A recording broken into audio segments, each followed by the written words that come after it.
Yes, किताबें इंसान को यह दिखाने का काम करती है कि उसके मौलिक विचार अंततः मौलिक नहीं है। हाल ही सामने आई 2 रिपोर्ट देश की विरोधाभासी छवि देती है। हुरून इंडिया रिच लिस्ट के अनुसार पिछले 1 साल में $1 अरब से ऊपर की संपत्ति वाले रईसों में हर 5 दिन में एक नाम और जुड़ गया। इनकी कुल संपत्ति सऊदी अरब, स्विट्ज़रलैंड की कुल संयुक्त जीडीपी या अकेले भारत की जीडीपी की आधी यानी 160 लाख करोड़ रुपए है। अब तस्वीर का दूसरा पहलू देखें। थिंक टैंक प्राइस का अध्ययन बताता है कि देश की 3/4 आबादी के घरों के मुखिया की आय 830 रुपये से कम है। एक ताज़ा लेख में वित्त आयोग के अध्यक्ष ने माना कि 75 साल के विकास के बाद भी देश के 85% कामगार या तो कृषि या 10 से कम वर्कर्स वाले उद्यम में लगे हैं और चूंकि हुनर के अभाव में उनका आउटपुट बहुत कम है, लिहाजा आय भी कम है। उनके अनुसार व्यापारी, नीति निर्धारक, अफसरशाही सारा का सारा सिस्टम बगैर कुछ सोचे सहज व स्वाभाविक रूप से हाईटेक और भारी पूंजी वाले उद्यमों के प्रति आकर्षित हो रहे हैं। जहां एक और हुरून रिपोर्ट चीन में अरबपतियों की घटती संख्या के आधार पर बताती है कि एशिया में भारत पूंजी निर्माण का इंजन बन गया है।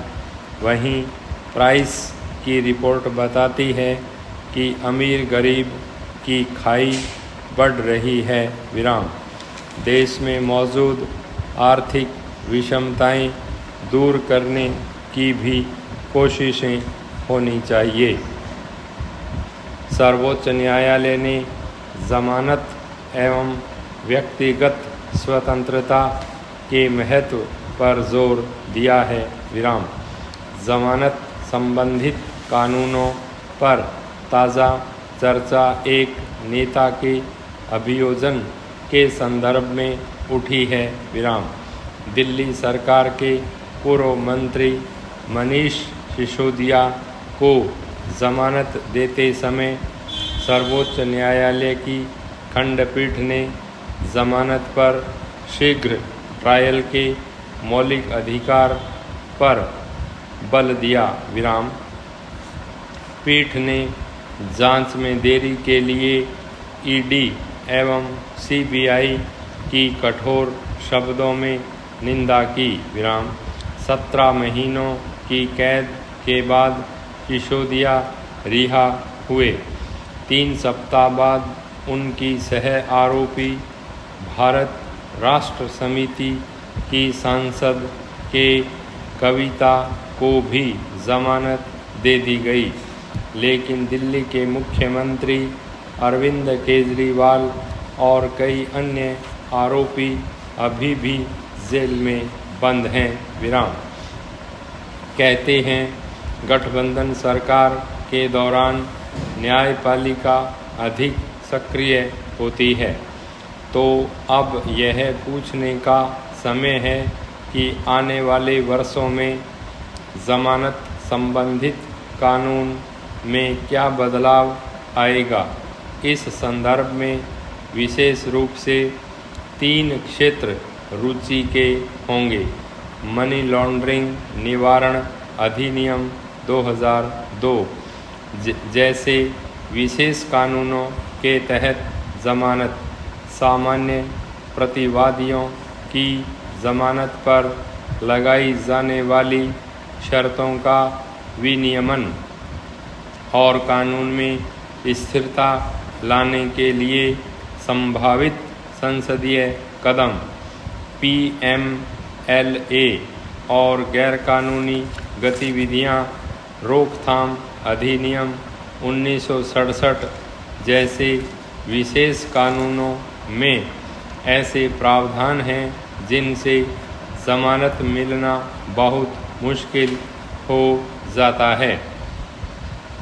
सिसोदिया के मामले में PMLA की धारा 45 पर विवाद था, जो जमानत आवेदनों का ट्विन टेस्ट अनिवार्य बनाती है।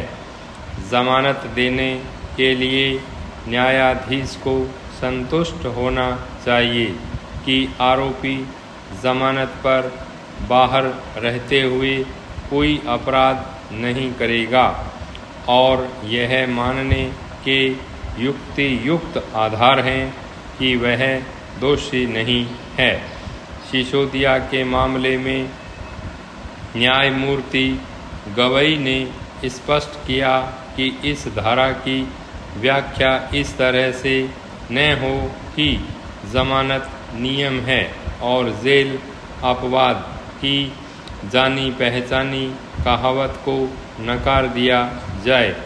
इस कदम के बावजूद PMLA की धारा 45 या UAPA की धारा 43D जैसे कठोर प्रावधानों के तहत स्वतंत्रता की समर्थक न्यायिक मंशा को बनाए रखना मुश्किल है।